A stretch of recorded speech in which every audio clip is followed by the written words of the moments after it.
A ishte i pasur, i arsimuar, mund të jetonte rehat, por zgjodhi përplasjen me perandorin.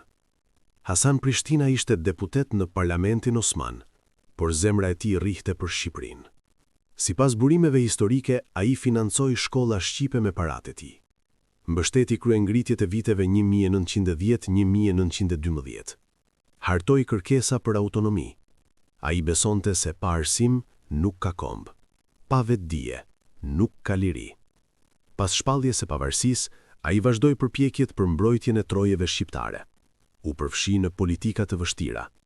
U përball me armiq të jashtëm dhe rival të brendshëm. Në vitin 1933 u vra në Selanik, larga dheut që i dha gjithçka.